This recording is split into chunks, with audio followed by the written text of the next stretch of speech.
The Indiana Fever defeated the New York Liberty 102-88, ending their undefeated streak to start the season. This was a performance, something that the WNBA has never seen. Get the ball one more time. Cross, a logo again. Oh, no! She's back! Caitlin Clark just broke 8 records in one jaw-dropping game against the New York Liberty. Yes, she's back faster, sharper, and more dangerous than ever. Really good opportunity for us at home here, coming off of a loss, so it's a big game. The Fever didn't just win that night, they announced to the entire league that they're no longer underdogs. They're full-blown championship threats. She went off last night for 32 points, 9 assists, 8 rebounds, and 7 three-pointers. Funny how that works, right? Caitlin Clark goes down with a quad injury and silence across the entire sports media landscape. First take? Quiet. FS1? Crickets. NBA Today? Nope. It's like they forgot the WNBA even existed the moment she wasn't on the court. But the second June 14th hits and Caitlin Clark walks back onto that hardwood, suddenly, it's breaking news. Suddenly, they've all been watching her closely. Yeah, okay. Miss us with that fake energy. She's back, and so is the media talking about the WNBA. Some things that the old guard just don't want to admit, but it is what it is. You guys notice, right? And let's not forget the setup. She didn't return against some mid-tier squad with a losing record. No, she wanted blood. She came back against the undefeated New York Liberty. That's right, 9 wins, 0 losses. Defending champs, a team with the best defense in the league. A team that had been treating opponents like high school JV squads. And Caitlin Clark came and put on a show, 32 points. The Indiana Fever taking down the undefeated New York Liberty. And you know that media had to talk about it. You know that's... And Caitlin? She looked at all of that and said, yeah, I want them. National TV, full house, Commissioner's Cup game. And she walks in like it's just another day at the office. And what does she do next? Oh, just one of the most ridiculous 38 seconds ever played in professional basketball. It gets kind of difficult when you prepare for a game. Obviously, when I'm on the bench, still knowing the scout, knowing everything that the other team's going to do, and still trying to mentally prepare and go through everything like I'm going to play, even though I knew I wasn't going to play. So, you know, doing that, but also knowing I was going to be able to be active today, I think is... 9 points in 38 seconds. The Fever were down 11. It was looking like the Liberty were going to blow the doors open again, same script, different day. And then Caitlin Clark hit them with a triple shot of humiliation. 3-pointers from 34 feet, 31 feet, and 31 feet, all from different sides of the court, left wing, right wing, straight up nuclear. And I don't want to hear the usual, oh, the defenders had a hand up. No, they didn't. They couldn't even close out in time. They were frozen. Brianna Stewart was literally smiling. Not in a good game way. More like a, I don't even know what planet she's from kind of way. That's what greatness does. It makes seasoned pros look like fans holding courtside drinks. In those big moments, it seems like she plays better when the pressure's on, when the bright lights are on. That's why I also get so annoyed when people still won't believe the hype, or they say the hype around Caitlin Clark is just hype. Like, no, she is an incredible basketball. In 38 seconds, she wiped away that 11-point lead like it was nothing, just evaporated it. Game tied at 24. Crowd in full panic mode if you're a Liberty fan, full hysteria if you're a Fever fan. And if you were on Twitter, oh boy, it was over. Caitlin Clark was trending in all caps, not because she had a hot stretch, because she broke the damn game. There was a point during the game where she had 3 three-pointers in 38 seconds, and these weren't just regular old three-pointers. These were her signature logo threes from feet behind the three-point line. And guess what? That was just the start. Because this night wasn't just about buckets. This was about records. You want numbers? You better sit down. Let's talk about what she actually did in this one game.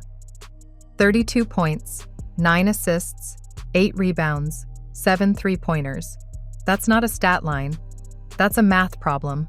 How much better defense can you play on Caitlin Clark if she is on fire like that? And she was clearly feeling it. She was in the groove. And when she hit this span of those... No one, and I mean no one, in the history of the WNBA has ever done that. Not Taurasi, not Sue Bird, not Maya Moore, nobody. And Caitlin Clark did it immediately after sitting out for 19 days with an injury. And I know I am witnessing absolute greatness in front of me. It just so happens with Caitlin Clark, those moments happen a little bit more frequent than others. We see... Now let's talk about scoring efficiency. Her 7 made threes, career high, her 25 points in the first half alone, also a personal best. And in case you're wondering, yes, she was still making buckets in the second half too. They tried timeouts, switching defenders, getting physical. None of it worked. Because here's the thing people still can't process. You can't guard what you can't understand. Caitlin Clark isn't playing the same game as everyone else. She's doing Steph Curry things, but in the WNBA, where they're still trying to process logo threes like it's witchcraft. Quarter when she had that 38-second stretch where she drained deep three after deep three after deep three. I was just sitting there thinking, I've been around this league since 1997. I have never seen that in a WNBA game. Have we seen players go on runs? Of course we have, but not like that. But we're not done. She also became the 4th fastest player in WNBA history to reach 850 career points, doing it in just 45 games. Let me spell that out. Cynthia Cooper needed 38, Simone Augustus did it in 39, Maya Moore in 44. And now, Caitlin's right there in that list. You think she's done? Oh, not even close. Yeah, we have an opportunity in front of us right now. I feel like this is like we're starting a new season. You guys, I'm so proud of how resilient we've been up until this point. We're going to continue to have to be. But right now, we have an opportunity to continue to take a step forward. Okay, this can be a springboard for us, right? She now holds the WNBA record for most 30-point, 5-rebound, 5-assist games in a player's first 2 seasons, passing none other than Candace freaking Parker. And Parker had 2 of those games in her first 2 seasons. Clark now has 3. Yeah, that's right. Candace Parker, 2-time MVP, all-timer icon, just got passed by a rookie. 1-0 for the first time in their history. Clark able to take Burke off the bounce. But here's the one that'll really leave you gasping. Caitlin has now tied second all-time in most games, responsible for 50-plus points between her own buckets and her assists. She's done that 9 times, and again, only played 45 games. Want to guess how many games it took Diana Taurasi to reach that mark? 565. Let that sink in. Taurasi, the GOAT according to half the WNBA Twitter mafia, needed over a decade worth of games to hit what Clark did in a season and a half. An incredible basketball player. She does things on the court that we have not seen in the women's game. And the closest thing that we have seen with the style of play that Caitlin plays is somebody like a Steph Curry. And he was somebody who electrified the NBA, if you remember. Let's be honest. That kind of stat comparison is what drives the old guard nuts. They hate it. They want to talk about paying your dues, respecting the vets, earning your place. But newsflash, greatness doesn't ask for permission. It just shows up and takes the damn spotlight. And Clark? She didn't ask. She kicked the door in with a logo 3 and dared anyone to stop her. Looking inside, Aaliyah Boston not open. Look at that crossover, then the spin. Tough finish on a really good defender. And remember, this isn't just about her shooting. This isn't a heat check that got lucky. The Fever as a team shot 35 threes. You know what that tells you?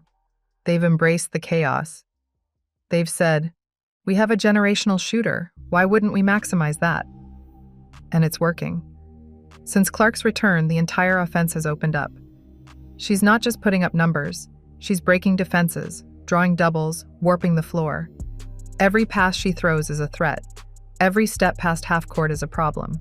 She is so box office. She is so exciting to watch. So when millions and millions of people are tuning in to watch her play, they're watching her play because of the basketball, and she continues to prove her worth on the court every single time she steps on the court.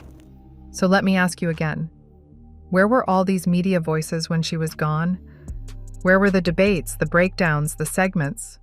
Oh, that's right. They went quiet. Because the truth is, without Caitlin Clark, the WNBA isn't making headlines. And that's not a knock on the league. That's a fact. She's the reason they're getting prime slots. The reason your grandma suddenly knows what the Fever are. The reason this script even exists. And with that, she had a huge impact on elevating her entire team yesterday. We did see the Indiana Fever playing much faster than they have been playing to start the season. And yet, you still got these bitter critics, ex-players, and studio seat fillers acting like her presence is some marketing gimmick. Nah. What happened on June 14th wasn't marketing. It was a massacre. It was a rookie walking into the Lion's Den and setting the whole thing on fire. And the best part? That was just 3/4 of the script. We've still got more records, more drama, and more scoreboard humiliation to talk about in the second half. Cunningham is down behind the play, but they've got Caitlin Clark to fire away from two players with incredible up.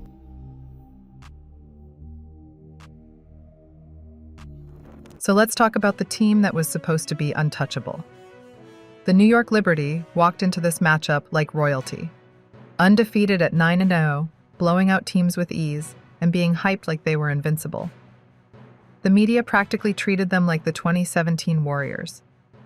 Every win was another notch on their so-called dynasty belt. Double-digit wins over top-tier teams had everyone convinced. No one's beating New York. Their defense? Supposedly bulletproof. Their system? Flawless. Their confidence? Overflowing. Then came June 14th. So it honestly just opens up the floor for the rest of her players, and it makes it so other players can get wide open three-pointers. It doesn't seem so crammed. Aaliyah Boston can get her touches as well. This wasn't just a loss for the Liberty. It was an unraveling. Because once Indiana started picking apart their defense, it didn't look elite anymore. It looked exposed. The same defense that had been reducing stars to single digits suddenly had no answers. Caitlin Clark and the Fever didn't just compete, they controlled the game from the moment Clark tied it up in the first quarter. The Liberty's 11-point lead? Gone. Like it never existed. The crowd turned, the energy flipped, and the unbeatable Liberty were stuck chasing shadows the rest of the night. We're marrying energy and effort with execution. Every single possession matters. Hit singles. Hit singles. Make the easy play. All right? Make one another better. Okay? It's our time. It's our time. Let's go. Let's be fair. Sabrina Ionescu still came to play. She dropped 34 points, 4 assists, and hit 4 threes. That's not a bad night by any stretch. Breanna Stewart added 24 points and 5 boards. Though let's be real, she spent half the night fishing for fouls like she was auditioning for an Oscar. You want to talk about special whistles? Stewart had some real, don't touch me, I'm famous energy going on. But even with their stars playing well, the Liberty still got rocked. And why? Because Indiana didn't flinch. They took New York's best punches and came back swinging harder. If this game blew your mind, hit that subscribe button because Caitlin Clark and the Fever are just getting started.